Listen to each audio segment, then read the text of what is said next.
Susana, usted no está de acuerdo. ¿Usted cree que Santa Cruz genera ideología? Yo sí. Ojo, las grandes transformaciones y desde la recuperación de la democracia salieron de aquí. No estamos de acuerdo en eso, Carlos. O sea, yo no me refiero a que no se genere ideología, pero no se articula esa ideología en los procesos. Sí. No hay una instrumentación política de la ideología. Entonces, claro, cuando, por ejemplo, con Susana, ¿cuántas veces nos ponemos a charlar? Hemos tenido grupos donde trabajamos, construimos cosas, pero esas cosas que nosotros construimos, más allá que se las escribe Susana, alguna vez las escribo yo, alguna vez las escriben los otros colegas pero eso no lo absorben los partidos, los instrumentos, los proyectos. Ya, yo tengo una explicación a eso y creo que es pertinente decirlo. ¿Por qué en La Paz, no solamente el MAS ahora, sino el MNR en su tiempo y el propio Gonzalo Sánchez de Lozada, supo articular a la gente pensante, a los intelectuales? Porque en La Paz hay pues una tradición de práctica política, intelectual. Como Washington. Claro. ¿Por qué? Eso es el ejercicio que nos hace falta. Claro, pero también tiene una explicación. En La Paz eso tiene una vigencia centenaria. Estoy pensando, por ejemplo, en el grupo del PIR en Cochabamba, en los intelectuales paceños, por mucho que uno tenga diferencia. Pero aquí en Santa Cruz nunca debemos perder de vista que lo que ha primado es el hombre económico, porque era tanta la pobreza que había aquí que de alguna manera todo el mundo pensó en superarla, empezando por dotarnos de agua, losetas, etcétera, etcétera. Bueno, en 1904 ya con el memorándum, ¿no? En 1904, ese memorándum, yo siempre digo, lo que se debería enseñar en las escuelas de Santa Cruz es el memorándum de 1904. A mí me invitan un grupo de jóvenes vinculado al comité juvenil, y lo primero que yo les di para leer fue el memorándum. Se quedaron asombrados. Sí.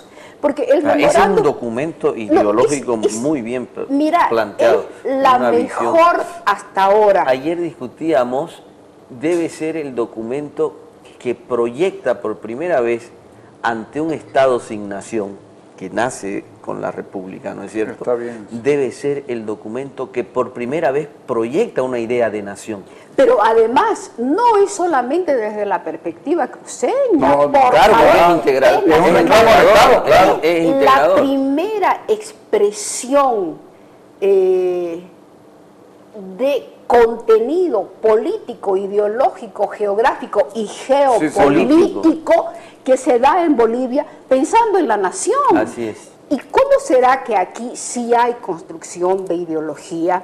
Solamente desde 1904, todo lo que pasó después, el ferrocarril, etcétera, etcétera. Antes con Ibáñez. Con Andrés Ibáñez. Lo que pasa es que, como era tanta la pobreza, aquí solamente la gente pensó en salir de la pobreza y se olvidaron un poco de la construcción del pensamiento político. ¿No cree que nos sentimos cómodos dejando que otros actúen por nosotros? Pero eso es lo que tenemos que corregir. Claro, eso es lo que tenemos que corregir. Es lo que hay que romper. Este es el momento. Yo decía, Carlos, es momento de que desde Santa Cruz pensemos el país. Es momento de que desde Santa Cruz... Yo creo que desde Santa Cruz se ha pensado el país y se le ha propuesto al país un modelo de desarrollo. Pero se articule políticamente ese pensamiento. ¿Ya? Pero porque... mira Manfredo, y no me canso de repetirlo, desde mediados del siglo pasado, es decir, desde la Revolución del 52, una vez instalado ese régimen, que fue un régimen muy duro, fue una revolución, ganaron a un ejército regular y aplicaron lo que aplica cualquier revolución triunfante, independientemente de sea de derecha, de izquierda o de lo que sea, represiva, autoritaria, etcétera, etcétera. Pero después de eso, las regalías, la democratización de las alcaldías, las autonomías, la elección de los prefectos, la lucha contra la dictadura de García Meza. El retorno a la democracia. El retorno a la democracia. Todo eso tiene un sustento aquí, porque ya desde mediados del siglo pasado, el ciclo paceño empezó a declinar por cuestiones geográficas, por cuestiones históricas y por cuestiones económicas. ¿Cómo hacemos? El itinerario político del país se mueve donde se mueve el itinerario de la economía. Claro. Estamos de acuerdo. Eso está claro. Está clarísimo. Absolutamente claro. Ahora, lo que nos falta aquí en Santa Cruz, bueno, yo a veces me molesto cuando digo Santa Cruz tiene que pensar en la nación. Pensamos en la nación desde antes, desde el memorándum de 1904. Lo que pasa es que nadie nos ha dado pelota hasta ahora. Y porque no ha habido un instrumento político. Por eso yo siempre digo, el Comité Pro Santa Cruz es el instrumento político regional que ningún partido político supo asumir. Desde aquí. Desde aquí. Desde aquí. Se molestan los comiteístas. En eso tiene razón Manfredo. Claro. No creo capaz de salir. Y está con este conflicto de que no es capaz de salir este movimiento demócrata social, que debió haber tenido una mucho más clara visión de qué hacer frente a las elecciones del próximo año, y que todavía no encuentra qué es lo que va a hacer. Estamos terminando diciembre y estamos mirando ya el próximo año, y uno no tiene claro lo que van a hacer. Pero fíjate vos, si uno analiza la forma, yo soy muy amigo de la gente de demócrata, hemos trabajado en algunas cosas seguro. Juntos. Yo veo, sin embargo, que el accionar político de ocupación territorial, si queremos llamarlo así, no está acompañado de una construcción ideológica muy clara, que permita irradiar, si queremos llamarlo así, una visión de país distinta, ¿ya? Y yo no sé si es cuestión de visión de país.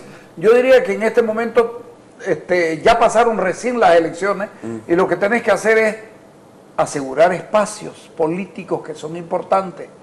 La media luna, el propio presidente la reconoce como existente por la imposibilidad que él tiene de llegar, y los que son de aquí no se han dado cuenta del discurso del presidente y no son capaces de articular y hacer un frente fuerte en toda la media luna, porque con eso seguramente volvemos a lo que en algún momento dijimos de la importancia de los equilibrios territoriales, incluso para la medición de fuerzas políticas, y no se está construyendo. Sí.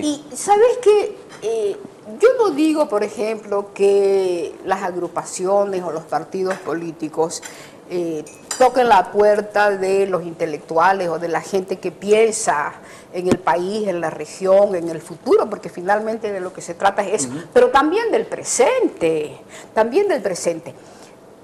Pero la incapacidad está en escuchar a los otros que por lo menos tienen una ventaja.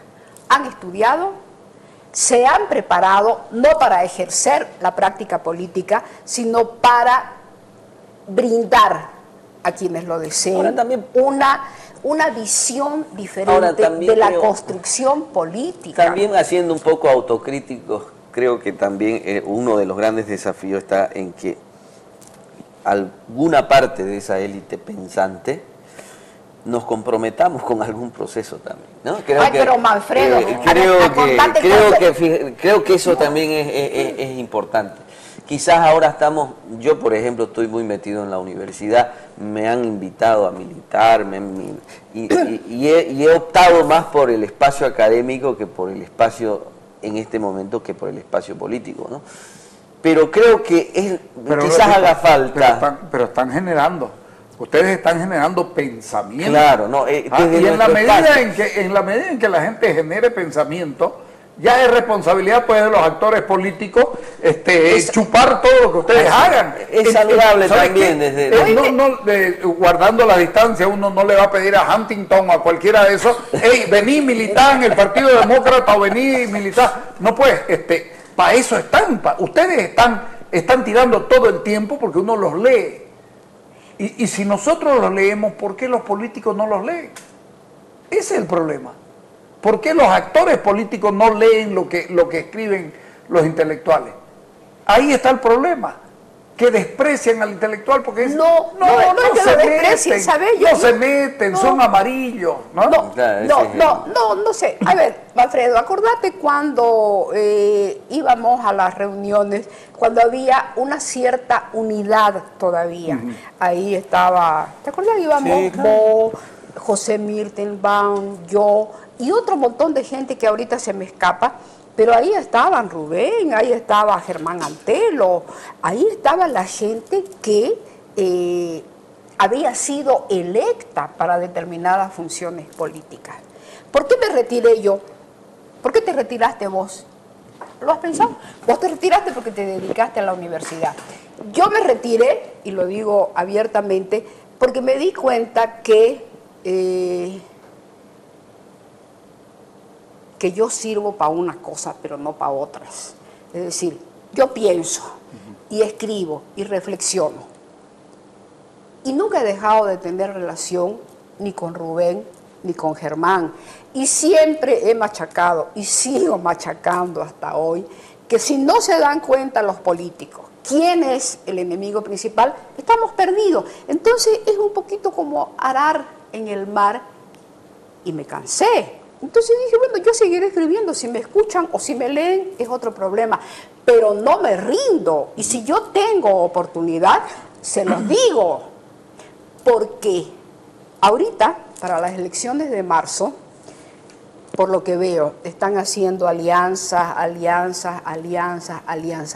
pero no he leído todavía a nadie que diga, tenemos que potenciar el poder territorial de una alternativa frente a la hegemonía dominante que nos impone el MAS. El MAS tiene dificultades. ¿Y cómo no las vamos a aprovechar? Claro. Pues nada, otra vez la fragmentación, otra vez yo por aquí, otra vez yo por allá, y a sacarle el cuero al que ellos creen que es su opositor, sin darse cuenta quién es el verdadero opositor. ¿Sabes qué es lo más dramático? Y uno se pone a reflexionar, ¿no? ¿Qué es lo que está pasando en Santa Cruz, por ejemplo? Yo veo que Santa Cruz los últimos 10 años ha sido un espacio interesante de generación de figuras que se han ido posicionando para bien o para mal dentro de un escenario distintas a las que venían de la década del 70, del 80, y que no han sabido, estas figuras emergentes, no han sabido articularse para potenciarse y potenciar un proyecto político fuerte. Y ahí tenemos este proceso de fragmentación. ¿Qué es lo que va a hacer finalmente? Yo no creo que, por ejemplo, Germán Antelo o el que quiera hacer frente en esta elección a gobernadores le logren desplazar el liderazgo de Rubén en el espacio de la gobernación. Pero sí creo que no se dan cuenta y tampoco se da cuenta Rubén, o si se da cuenta no lo ha tomado con la debida conciencia, de que en un proceso de fragmentación como el que se va a dar en esta elección a gobernación, yo estoy convencido de que van a haber 2 o 3 candidaturas que se van a ver. Si no hay más, ¿no? Yo creo que 4. Sí, pero fíjate vos qué es lo que va a ir sucediendo. Se van desplazando liderazgos, van desapareciendo. Sí. Y quizás sea un proceso interesante de decantación. Claro. Porque no creo, al menos uno observando fríamente los datos, no creo que el MAS, con la fragmentación que pueda haber, pueda ganar la gobernación. No creo. ¿no? Pero no es solamente ganar, Alfredo, el MAS mismo sabe que no va a ganar. Así es. Pero ¿sabes a qué está apostando? A la asamblea. A la asamblea. Pero es otro el escenario. A mantener, es otro escenario. Es otro escenario. Es distinto, Susana. No es distinto. Porque el MAS sabe que no va a ganar la asamblea, pero ¿qué quiere? Hacerle la vida imposible al Rubén. El MAS lo que pretende es seguir manteniendo el voto de la asamblea. El MAS es mayoría en la asamblea, Susana. Y quiere hacerlo para obstaculizar. Exacto. Pero está en lo suyo. Está en lo suyo. Esa es la racional, política. Es racional. Claro, absolutamente racional. Claro, entonces, ¿qué está sucediendo aquí? Y yo digo, en el espíritu de demócrata que soy, está bien que se presenten los que quieran presentarse, pero que se den cuenta que en esa lógica van a ir quedando fuera del campo político. Pero a lo mejor está bien. Por eso te digo, a lo mejor está bien. Es más, creo que está bien. Ahora, lo que sí yo estoy viendo es que hay todavía una necesidad que yo no sé por qué es lo que está pasando. No me he puesto a estudiar, la verdad, lo que está pasando en provincia, ¿ya?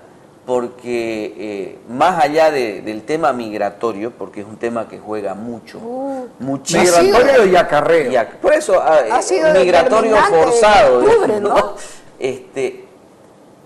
Algo está faltando para poder consolidar espacio territorial en provincia. De las 15 provincias que son aquí en Santa Cruz, por lo menos entre 9 y 10 está controlada por el MAS. ¿Ya? Y no veo que eso, que logre desplazarse esa fuerza. Ahora, fíjate, hay cosas... Como que se ceden los territorios, claro, ¿no? hay cosas interesantes. Bueno, sí. yo no estoy tan segura porque no sabemos todavía cuál es el... Bueno, pero hemos visto las elecciones y los parlamentarios responden a la lógica que ahora está diciendo Manfredo y no pasa más de 3 meses. ¿Cuál es el fenómeno interesante que se da en provincia? Fíjate vos, si el gran conflicto y la gran tensión en provincia es básicamente dentro de las propias estructuras masistas. Todos los conflictos, es terrible, etcétera, se dan dentro de las estructuras masistas. Entonces ahí no hay realmente una base político-partidaria cohesionada. No, pues Susana, claro. No está el líder, no está Evo Morales, no está Evo Morales y esto revienta para todos lados. Así es. Y lo estamos viendo. Por eso es que yo digo, ¿cómo puede ser que la oposición política, que aquí no es oposición, no aproveche? Fíjese usted, uno mira a la gobernación y la tiene que analizar de 2 maneras. El factor político en la gobernación es 0. El factor administrativo en la gobernación es excepcionalmente bueno. Hay que reconocerlo y los números y los datos lo muestran. Que ya es político también, Carlitos. Pero no es de práctica política. No se capitaliza. Lo que yo le quiero decir es que no se capitaliza desde el lado de la práctica política. En la oposición al MAS, veo Nuevo Poder Ciudadano, veo otros partidos, y ninguno habla como partido, por ejemplo, de la crisis que se viene a partir de la caída del precio del gas. Ninguno 60 habla. Está en 60 y centavitos el WTI. 60 38. Y no se capitaliza. No lo hablan y no lo insisten, y parece ser el único país del mundo que recibiendo plata, Manfredo, que recibiendo plata desde afuera, dice, no nos va a afectar. ¿Cómo no nos va a afectar? Carlitos, 20 puntos por debajo. No, sí que va a afectar. José Luis pero Parada lo dijo. Claro, lo vive. Claro. Recién hemos tenido ahí en el foro, lo invitamos a Carlos Delius porque lo vimos aquí con ustedes, con Carlos conversando el tema, nos ha hecho una explicación magistral. Pero en algo que coincidimos todos es que los efectos van a llegar en marzo. En marzo y van a durar todo el año. Y claro, y no va a ser un efecto de shock, digamos, va a ser un efecto porque el gobierno tiene todavía cómo aguantar el embate, por lo menos 4 meses. 4 meses no va a dar más. José Luis Parada dice no da para más. No puede meter la mano a la cacha todo el tiempo. José Luis Parada ha hecho una explicación, tanto que el ministro de Economía pidió que se parara la filmación de la intervención. ¿Cómo? Dijo, yo no me quedo aquí si hay cámaras. Claro. Y bueno, le tuvieron que dar el gusto, pero bueno, ha circulado por todas partes la información y es catastrófica. Y ellos saben que van a tener que echar mano de la reserva. Y la van a echar sin ningún complejo. Lo que yo digo, claro que la van a echar. Pero yo pregunto, ¿por qué la oposición política no capitaliza hechos como estos y los pone en el tapete de la discusión electoral? Bueno, yo creo que lo van a tener que hacer, lo van a hacer, pero quieras no es o un no tema... quieras, porque ese es pero en las posicionar, regiones, a ver, claro, frente al aparato propagandístico del gobierno, posicionar un tema como este te lleva meses. Ya debieran estar tocándolo. Y no puede ser que teniendo un tipo tan brillante como Parada, el propio partido que administra la gobernación... Yo tengo una hipótesis sobre eso. Y es un tema estrictamente de marketing político. El tema de la crisis, que es un tema real, objetivo y que va a pasar, ¿ya? En este proceso electoral no es un tema electoralmente capitalizable. ¿Por qué? Al menos trato de interpretarlo así. Porque hoy por hoy todavía el efecto no está dado. La gente sigue teniendo plata en la calle. El elector se mueve por lo que siente. El tema del marketing político es un tema de percepciones, es un tema de sentimiento. Ahí no comparto. Es un tema... Te voy a explicar cuál es la visión que yo tengo. Si vos le decías a la gente, vos podés tener plata en tu bolsillo, pero el departamento va a recibir 1.500 millones de dólares menos porque no se están tomando las previsiones, porque el Estado sigue gastando, la gente va a decir, hey, de nada me sirve tener plata en mi bolsillo si mis hospitales no van a funcionar y mi plata la voy a tener que pagar en clínicas particulares. Eso lo va a sentir recién cuando vaya al hospital y no lo atiendan. Pero tenés que ir generando. Yo sé, pero es que el debate estamos político lo generás vos. No esperes que llegue el mal momento para hablar de él. ¿Cómo será? Ahí es lo que yo te digo, la falta de habilidad política de una oposición que va a enfrentar una elección y uno lo sigue mirando. Viejo, la crisis de la electricidad. Por favor. Ese ya es un elemento. Ese ya es un elemento. Y te aclaro una cosa, nadie le ha creído, ni a la Dirección Nacional de Despacho de Carga, ni a Guaracachi, la explicación que han dado. Han salido los ingenieros, han salido todos a decir, aquí hay algo que no encaja. ¿Por qué se cortó el medidor si lo que saltó fue un térmico? En pocas palabras, eso es lo que le han dicho. Eso no se lo está capitalizando. Es decir, este tipo de cosas vos tenés que ponerlas en el tapete de discusión. Ese tema ya es un tema que se dio y que lo hemos sentido, que han habido choques, que se cortaron los semáforos, que la ciudad era un caos. La ciudad fue un caos. Que la ciudad era un caos, que no había por dónde escapar. Pero es que eso es lo de menos frente al hecho de que en el parque industrial se perdió leche, carne. No, se perdió de todo. Claro. 3,5 millones de dólares con 2 horas sin electricidad. O sea, a mí no me importa eso de los vehículos, me interesa lo otro. No hubo agua, te das cuenta que el día de mañana un clic de alguien nos deja sin nada. Y nos dejas hasta sin agua. Sin nada nos deja. Al país económicamente no habían surtidores, los surtidores no funcionaban para cargar gasolina. Claro. O sea, ese tipo de caos sí que es capitalizable.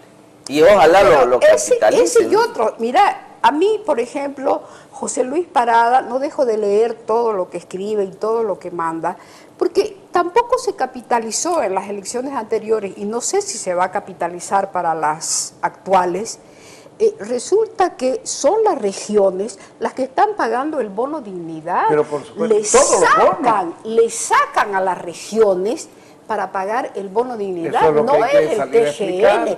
Pero ahora, con una disminución en el precio del petróleo de $20, que significa... Es mucha plata, es 1.500 millones de bolivianos. Entonces, ¿qué va a pasar aquí? Van a disminuir los proyectos regionales, van a disminuir a la universidad, a todo. No te digo ya el fondo indígena porque también sale del IDH. La porque universidad el fondo ha pedido 15% de incremento, ¿no? Carlito, y el otro huecango que hay, que es el fondo indígena, que se han tirado la plata, 1.500. Eso es una desconsideración absoluta. No, es terrible. Entonces, esos son los datos que tienen que capitalizar. Es decir, señores, la situación es esta, el gobierno nos miente y por eso es que no quiere dar pie al pacto fiscal. Y a la gente hay que decir, señora, ¿sabe lo que es el pacto fiscal? Porque nadie sabe lo que es el pacto fiscal.